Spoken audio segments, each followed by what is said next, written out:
গোপনে মনে যাতে তুমি তাকে চাও, অধিকাংশ ক্ষেত্রেই তুমি তাকে পাও না।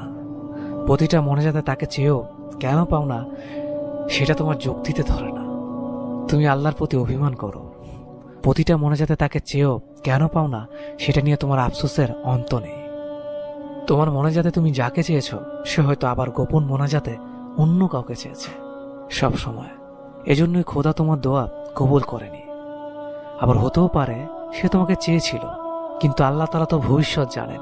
তিনি হয়তো স্পষ্ট দেখেছিলেন তোমার মিলন হলে তুমি বেশি মুসিবতে পড়বে, এজন্যই তোমাদের উভয়ের দোয়া কবুল করেনি।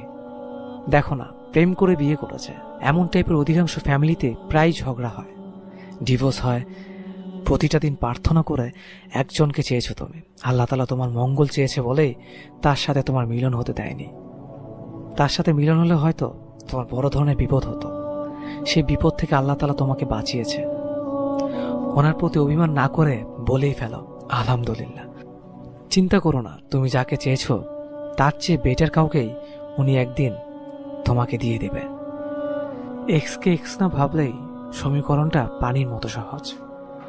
এক্স প্রতারণা করেছে, ভালো কথা, তো এখন কি করবেন? ব্লক মারবেন আর তারপর ফেক আইডি দিয়ে দিনের ভেতর 1000 বার চেক করবেন সে কার সাথে ইটিস পিটিস করে? দেখেন ভাই, এই জিনিসটা খুবই লেম। ভালো থাকার এই আইডিয়াটা দিন শেষে একদম ফ্লপ। এভাবে ভালো থাকা যায়।